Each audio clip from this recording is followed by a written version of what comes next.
Hey, what's up, guys? Welcome to Syphro's tier list. Today we're doing a Ravenswatch tier list because I'm a big Ravenswatch guy, and this has been asked for quite a lot. It will be, my go-to probably until there's a new update. So I might have this as my pinned video, whatever you want to call it, on the homepage of my channel, and I'll refer to it as my de facto ranking of the characters.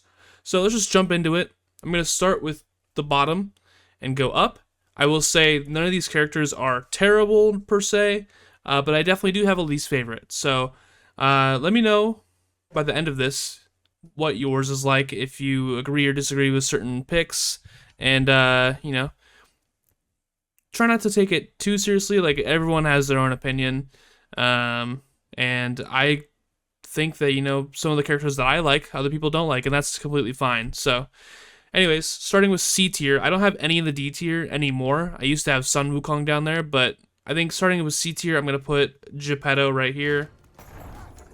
Granted, I do think there are parts of Geppetto that are fun, but overall, my sort of stance on Geppetto is that he just feels like he's too reliant on his dummies. And the issue I have with that is on Nightmare difficulty, which is how I'm going to be grading all these characters, is single player Nightmare. He can't really get much done in my opinion, in my experience. It could be how I play the character. I could just not be good at the character. But in my experience, he can't get much done because his dummies die too quickly. Now, Heart Ties helps with that, but I think if you need an ability to be able to play the game in a regular way, then it's just not that great of a character. Again, I do have fun with him. I enjoy playing him, but he is my least favorite overall. Up next, I have Scarlet, and the order in these tier lists is going to matter, so I'm going to put Scarlet above Geppetto over here. But I do think the update helped her a little bit.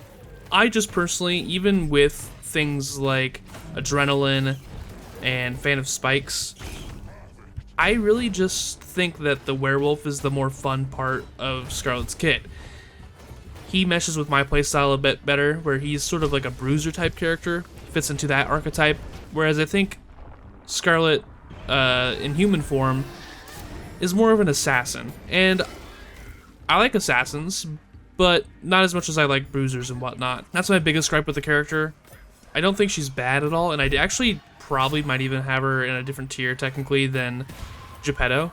I'll maybe rearrange these at the end to see if I have any sort of different stance on that, if I want to rearrange them at all. One of my biggest issues with the character though is that the defense in human form is very finicky to use. It feels like sometimes I'll press the shift key to activate her defense, and then an attack that I pressed, half a second earlier cancels it.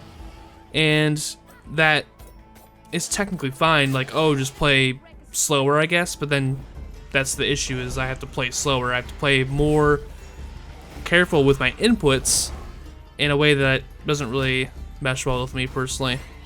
But again, not a bad character. She's just, I think she's strong. She's just not a character that I enjoy as much as the others. Up next, we're going to the B tier, and we're going to have Pied Piper. Now, Pied Piper, I do think is underrated, and it does kind of hurt to put him down in B tier. I think some people might put him down in C or D tier, which is where I think he's underrated. I think he's a good middle-of-the-pack character, and really can get a lot more done than some people assume. I do think it does take a little bit of getting used to and figuring out how exactly his combo works. It does also suck that two of his abilities start out as non-damaging abilities with his E, or special, and his defense ability. He's one of the only characters that has Armor Shred in his kit, and I think he has a lot of really fun upgrades. I do think he actually has a lot of stinkers, which is maybe why he's not higher up for me. And I do like that he can attack while moving. That's one of my favorite aspects about Pied Piper. But he's just not as fun as some of the characters that I have ranked higher than him. It's not like, Scarlet or Geppetto, where they do have actual flaws, even though I do still enjoy them. He's a really great character, just not as great as everyone else, in my opinion. Up next, in the B tier as well, I'm going to have Sun Wukong, and this is the character that has flip-flopped the most for me. The other three in their tiers as they are had pretty much been in these tiers since, probably episode 50 of my series. Sun Wukong, when he was released, I really enjoyed him on the first couple runs, and then it just kind of fell off. I don't know if it was because I went up in difficulty or what, but it really felt like you had to play perfectly to win, and I didn't like that. I'm pretty much almost an aggressive player and never a defensive player, so kind of, always vying to do the most damage possible at all times and be the fastest that I can go, I think was kind of hard for Sun Wukong before the update. Now, the update did give him 10 more base HP, which may not sound like a lot, but when you realize that the vitality in the game, the stat that increases your max HP, is based off percentages and not, flat numbers, it kind of adds up. Say, for example, Sun Wukong before the update and Sun Wukong now, if you get one health fountain, Sun Wukong before would go up to 110 HP, because 10% of 100 is 10, add that to your base HP, it's 110. Now, Sun Wukong after the update starts with 110, therefore, when you get a healing fountain, your HP goes up to 121, and all of a sudden, you're in a pretty good spot. That could be one more hit, one more microsecond for you to switch over to your healing stance and recover if you need to. So I think it made a big difference. Also, his new abilities, like the Fiery Golden Eyes, I think is what it's called, and the Chi Blast, are incredibly fun. And even before the update, having Sprint plus Vajra was an insane combo. So I am going to actually put Sun Wukong above Pied Piper. Do you see that attack where I grabbed them both at the same time? It was kind of cool, actually. I will also say something kind of cool about Sun Wukong is that he is the only character, I'm pretty sure, that can have 3 status effects from his abilities. It is kind of rare to get all 3 of them together, but you can get the Fiery Dragon, the Snow, whatever the ice one is, and then also Vulnerability on your E. And you can get other things that combo with that made for an insane run. Another thing about some of these characters in the higher tiers is that they have a lot of different builds that they can go with. It's not just like 1 or 2 good traits that make them powerful. It's all of their abilities in tandem with other abilities are pretty strong. Now, that being said, my next character is Aladdin, and he's going in the A tier, A for Aladdin. Whoop-de-doo. He's also a character that has grown on me. I used to not like him that much because, honestly, his controls are a little finicky, and it's almost similar to Scarlet, where you kind of have to make sure that you're doing the right input at the very right time for it to matter, for it to actually do what you want it to do. But his punch and his defense, when you do get that control down, when you're able to finally use them in the proper way and not like miss them half the time or whatever, because they kind of contradict your WASD movement, in my opinion. Once you get a handle on that, this character is insanely strong. And I am ranking these characters on single player experience because that's what I have the most experience with.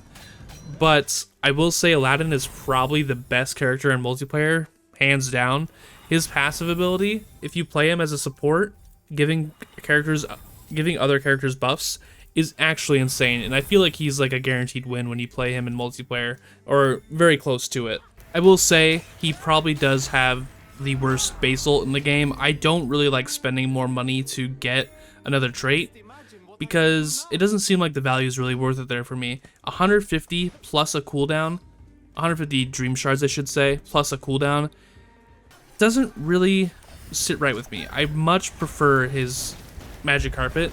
And that's kind of the reason why I don't personally play him in multiplayer, because I don't play him as a support, I play him as a carry. But I think in the multiplayer setting, if someone's willing to not upgrade all their abilities to legendary, not get items or duplicate items or the stats from the shop, then, it's a good match for them. If they're willing to play that role, he works quite well.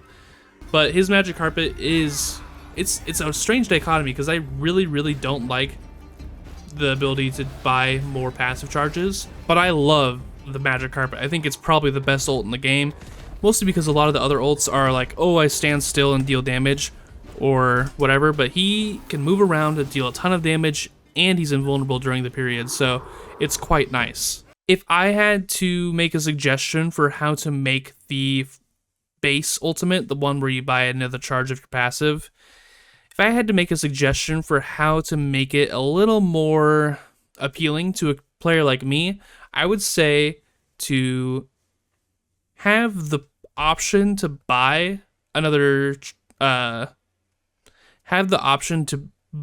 charge, but give the actual ult just like a 300-second cooldown. So that way you could only use it really like 3 times. But if you have some extra money, you can reduce that cooldown all the way and get a new charge immediately. You know what I mean? Am I explaining that well? Basically, it has a cooldown, and then if you have money, you can absolve that cooldown. You can buy the cooldown off. I think that would be a much better solution, because, yeah, it wouldn't be good to have it on like a 90-second cooldown. It would just be too powerful at that point. But give it a long cooldown, give players the option to spend money to buy that cooldown, but if they don't want to spend the money, they still can use it, you know what I mean? Also, I think reducing the price from 150 to 100 would make more sense, because the green crystals don't even give you 100 dream shards. It's kind of ridiculous. They really, like, in order to get that level of money, you have to use your passive 3 times and then get a green shard, and it's just like, it doesn't work out in my opinion. I will say the rest of his kit is actually insane. The amount of synergy you can get with each of his different talents is pretty nuts. Now, the last 3, it will be obvious soon, but the last 3 are in S tier, and I am, like I said earlier in the video, curious as to how our lists differ. So if so far you have any differences or any gripes with how I've ordered these characters, let me know down in the comments, because I'm genuinely curious how you guys perceive these characters compared to me. So starting off the top 3, we're gonna go with Beowulf. I'm gonna put him over here preemptively because I know he is 3rd instead of top 1 or 2. Now, Beowulf isn't necessarily up here because I think he's like the most fun to play, or that he's my favorite character, or one of my favorite characters in terms of the fun aspect. I think, though, that he is by far the most powerful and safest character in the game. I've had a saying for a while that you can win any Ravenswatch run as long as you can survive long enough. If you're not dealing enough damage, that's fine. Just don't get hit, you know? If you're in the final boss, you know, just don't get hit. And it's even more true with Beowulf, because his shift is probably the most powerful base ability in the game. Pair that with some of the most powerful talents in the game, like the one that makes you heal more, and the one that makes you reflect damage at 600%, that's absolutely insane. Granted, if you are fighting the final boss, they're not going to be dealing a ton of damage to you when they're vulnerable, unless you're playing multiplayer and someone applies vulnerable, because when the bosses are vulnerable and knocked out, they are not doing any attacks at all. I guess technically on the final boss, there could be an exploding eye that you could reflect the damage back onto him with, but it's kind of like a niche scenario anyways. But regardless, that damage reflection is fantastic for reducing stagger bars and stuff like that, and just killing enemies outright. It makes some of the more annoying enemies in the game a cakewalk, and yes, like I said, getting a talent to make a character good doesn't really count towards anything, but when all of his other abilities are great, it does count, in my opinion. So up next, I have the Snow Queen. She is my 2nd place character. I know a lot of people don't really like her that much because I agree, she feels pretty rigid to play. A lot of her abilities kind of lock her in place. I mean, her 2 main abilities lock her in place for a good amount of time and make it easier to take damage. But when you do find your window, you deal a lot of damage. It's pretty insane how strong this character is, and I think the developers actually did, and the designers did a pretty good job of balancing out, you know, that idea that she can be quite vulnerable at times, but when she has the upper hand, she will demolish enemies. I think it's a brilliant design choice for this character. But she's incredibly fun. The only thing that really holds her back compared to some of the other characters is that she doesn't have any healing and only has a little bit of shielding capabilities within her kit, and you have to get those talents in the first place. I will say though, with her Q and her shift, she does have pretty good iframe opportunities, especially because you can get multiple charges of both those abilities, and not many characters can get multiple charges of their Q if they even have a Q ability like Scarlet. But you know, having 2 charges of your Q and 2 charges of your shift, you have a ton of time to get iframes, and that's really powerful in this game. I do think her Frost Ray or whatever the base ultimate that she has is one of the worst. It just doesn't deal a lot of damage, and you have to stand still to use it. But the other one, the big snowstorm, is quite nice just to have some passive damage and be able to use your passive freely, essentially. I will say Snow Queen wasn't necessarily my top 2 until I learned that, you know, reading the tooltips is very useful, and that your basic attack and your E deal more damage when enemies are frosted. It changed the way I play the character and made it a lot easier to deal big damage. Now, due to deduction, it's no secret that Melusine is going to be the #1 character, and I know, like the Snow Queen, there are a lot of people who either struggle with this character or don't understand her, and I think that's completely reasonable. I think Melusine is probably the character that you have to pay the most attention with, and she also has probably the highest skill ceiling. However, the update did fix the biggest issue with Melusine, which was her worst and the worst starting ability in the game, Dance Step, or whatever it was called before. It was atrocious. It had no synergy with the rest of her talents. It was just bad. It was objectively bad to use. Like, when I had that ability, instead of using it to dash during my attack stance, I would just exit attack stance and then dash, because you get a good little movement with the exit of your attack stance. It just made no sense to me as an ability. However, what they did with it, they actually turned it into the best starting ability in the game, in my opinion, with the one that lets you teleport. I don't remember the name of it. It's really good. The heal is good, the reposition ability with it is good, and the synergy with other things in your kit, in the talent pool, is incredibly good. Like the one where your attack damage stacks while you stay in your attack stance. Stuff like that is just incredibly useful to have with the teleport ability. I'm just going to keep calling it that. Now, Melusine does have other really powerful parts of her kit. I think her tail-based abilities, when you get those talents, are incredible. I think her E is probably her weakest ability. Similar to the Snow Queen, it kind of locks her in place for a little bit, but it's not that big of a deal because you can use your shift for the most iframes that you can get in the game.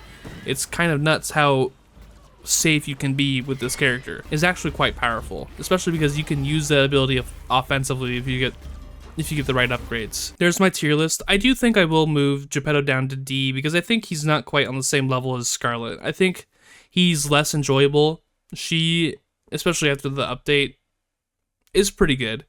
But maybe it would be something more like this, actually. Let's put Scarlet in B and Geppetto in C. I think that makes a little more sense. And if there's any new characters or any changes that are significant enough, I'll update this and see where these characters fall after those updates. Anyways, thanks for watching. I hope you guys enjoyed this little breakdown. It's pretty fun to think about the game in this way. I want to do more tier lists, like, you know, legendary item tier list or stuff like that. So let me know what you would want to see, what you want to see me talk about. If you enjoyed the way I talk about this stuff, let me know, because I'm glad to do more. I want to thank you guys for watching, and I'll see you guys next time. Bye.